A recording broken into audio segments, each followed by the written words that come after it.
Saya Mimi. Hai, saya Mus. Dan ini adalah rakan-rakan kami.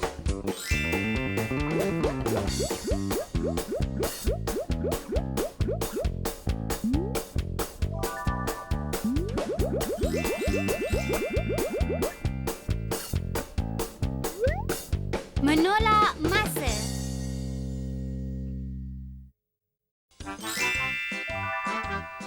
Menolak jam dengan jam.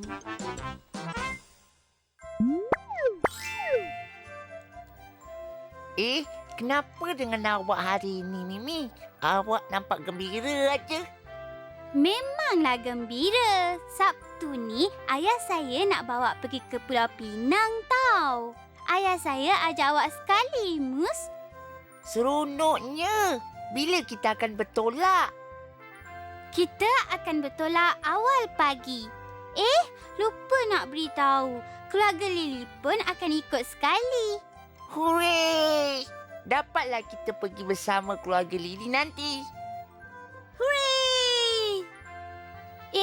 Bukan macam tu. Kita akan menaiki kereta ke sana.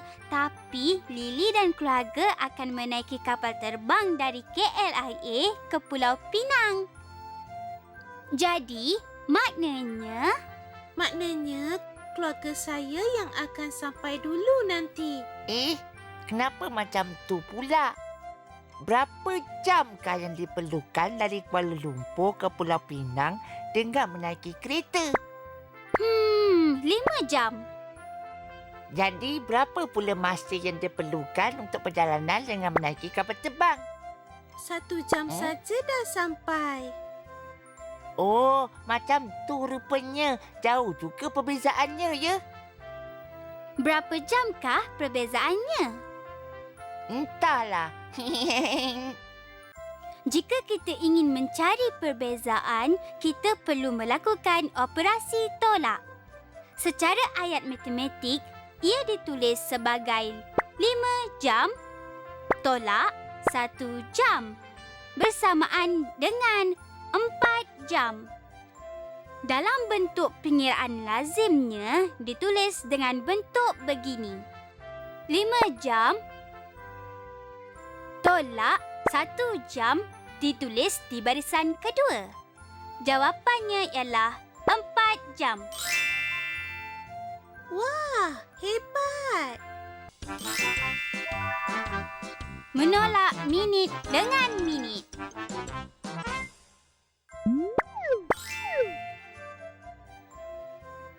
Seronok kami pergi ke Pulau Pinang. Macam-macam ada. Iya ke? Tempat pelancongan apa yang sangat menarik di sana? Jambatan Pulau Pinang. Betul-betul menarik. Panjang jambatan tu. Berapa panjang agaknya jambatan itu? Jambatan Pulau Pinang tu panjangnya ialah 13.5 kilometer. Kita perlu melalui jambatan ini untuk pergi ke Pulau Pinang. Dengan menaiki kereta akan sampai dalam masa 30 minit. Wah, panjangnya. Ada pilihan lain ke kalau kita tak nak naik kereta ke sana? Sebenarnya, kita boleh buat pilihan sama ada menaiki kereta, merentasi jambatan ataupun menggunakan perkhidmatan feri untuk ke Pulau Pinang. Menaiki feri? Ya, tapi agak lama sikit. Kalau tak silap saya, ia mengambil masa selama 50 minit dengan menaiki feri. Jadi, berapa perbezaan masanya? Ada beza tak sama ada naik kereta ataupun naik feri? Mestilah ada. Macam ni kalau kita nak cari perbezaan masa dengan operasi tolak minit dan minit. Dalam ayat matematik adalah 50 minit tolak 30 minit. Secara lazimnya, 50 minit ditulis di barisan pertama tolak 30 minit di barisan kedua. Operasi penolakan memberi jawapan 20 minit.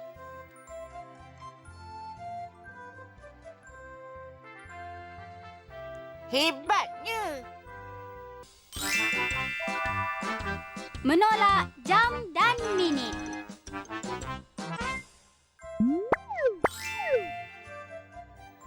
Sebenarnya, apa tujuan kamu semua pergi ke Pulau Pinang? Saya dan Mus pergi memberi sokongan kepada pakcik saya. Tengok ni, dia menyertai maraton merentasi jambatan Pulau Pinang. Ia maraton untuk mereka yang berwarga emas. Manakala Lily pula, dia pergi bersiap-siap bersama-sama keluarganya. Wah, tengok gambar-gambar ini. Bukan main bersemangat mereka ni. Tak sangka betul mereka masih mampu menamatkan larian maraton yang berjarak 21 km keseluruhannya. Pakcik saya telah mencatat masa selama 1 jam 20 minit dan berjaya menjadi Johan. Bagaimana pula dengan Naib Johan? Naib Johan pula mencatat masa sebanyak 2 jam 35 minit. Pakcik Mimi lebih cepat daripada Naib Johan. Bagaimana pula jika merentasi desa peringkat daerah sejauh 42 kilometer? Berapa catatan masa Johan dan Naib Johan? Johan mencatatkan masa 2 jam 40 minit. Manakala Naib Johan 4 jam 10 minit. Berapakah perbezaan masanya? Dengan cara yang sama, operasi penolakan ditulis dengan 4 jam 10 minit tolak 2 jam 40 minit. Untuk pengiraan, kita bahagikan kepada bahagian unit jam dan minit. Seperti yang dinyatakan sebelum ni, kita akan tolak angka yang berada di bahagian unit minit terlebih dahulu. Namun, dalam kes ini, jika diperhatikan 10 minit adalah tidak cukup untuk tolak dengan 40 minit. Maka, kita perlu pinjam 1 jam dari bahagian unit jam di mana angka 4 akan berkurang 1 menjadi 3. Jangan lupa, 1 jam adalah bersamaan dengan 60 minit. Jadi, 60 minit campur dengan 10 minit, kita akan dapat 70 minit. Seterusnya, 70 minit ini tolak dengan 40 minit, jawapannya ialah 30 minit. Di bahagian unit jam pula, 3 jam tolak 2 jam tinggal 1 jam.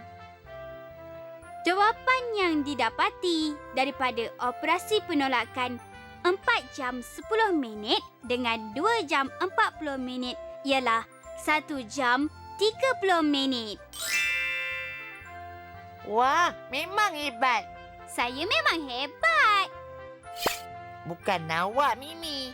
Maksud saya pelari merentas desa itulah. Menolak minit dan saat. Awak sedang baca apa tu, Mus? Saya sedang membaca surat khabar. Berita tentang perenang negara Malaysia. Siapa? Nurul Huda ke? Ya, dia pemenang pingat emas untuk perenang gaya bebas di Sukan C tau. Saya sangat minat dengan dia. Berapa catatan masa beliau? Nurul Huda pernah mendapat tempat pertama dengan catatan masa 2 minit 35 saat. Bagaimana dengan tempat kedua pula? Di tempat kedua pula dengan catatan masa 3 minit 15 saat. Wow, hebatnya! Perbezaan masa yang jauh tu. Mesti laju dia berenang. Hah? Macam mana awak tahu ni?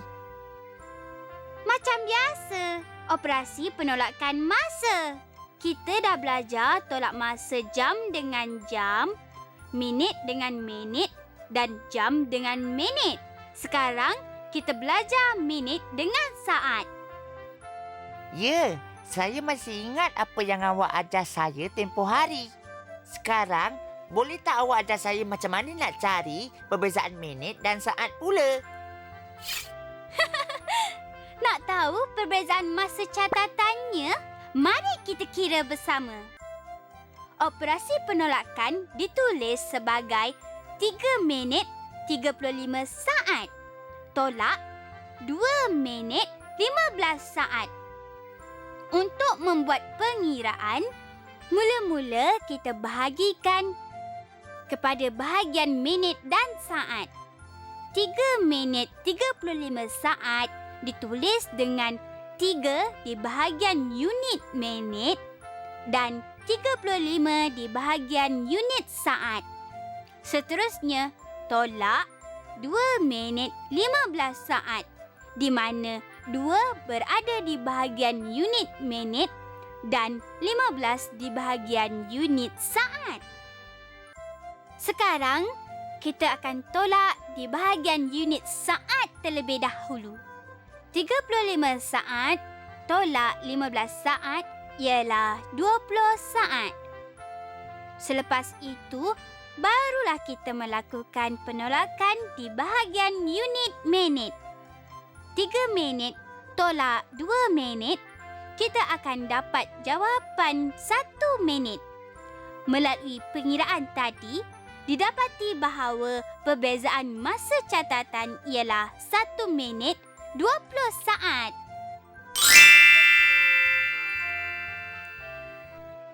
Wah, hebat.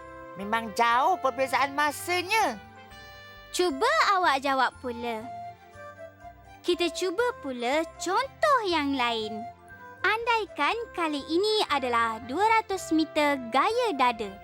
Aiman mencatat masa 2 minit 20 saat, manakala catatan masa saya ialah 4 minit 10 saat. Apakah perbezaan masanya? Mari saya cuba. Secara ayat matematik, ianya ditulis sebagai 4 minit 10 saat tolak 2 minit 20 saat. Dengan kaedah yang sama, terlebih dahulu kita perlu bahagikan kepada 2 bahagian, iaitu unit minit dan unit saat. 4 minit 10 saat ditulis dengan 4 minit di bahagian unit minit dan 10 di bahagian unit saat.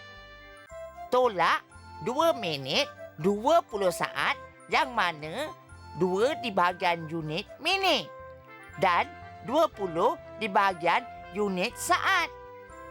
Kemudian, kita akan bermula operasi penolakan di bahagian unit saat. Namun, dalam kes ini didapati bahawa 10 saat adalah tidak cukup dengan 20 saat. Maka, kita perlu pinjam 1 minit dari bahagian unit minit. Disebabkan 1 minit adalah bersamaan dengan 60 saat, jadi 60 saat campur dengan 10 saat yang tersedia ada, kita dapat 70 saat. Jangan lupa angka 4 di bahagian unit minit akan berkurang 1 menjadi 3. Kita teruskan. 70 saat tolak 20 saat ialah 50 saat. Selepas itu, penolakan di bahagian unit minit pula.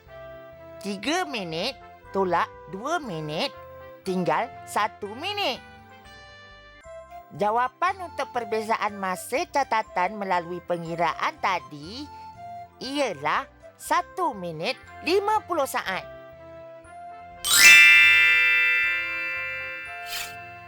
Hebat! Panjang betul jalan mengiranya. Mencabar kan? Saya tahu, Mus. Mesti awak boleh buat punya. Saya ni kan hebat. Tolonglah, Mus. Jom kita keluar main. Mesti kawan-kawan kita dah tunggu. Jom. Kawan-kawan, nanti kita jumpa lagi di episod yang seterusnya ya. Bye.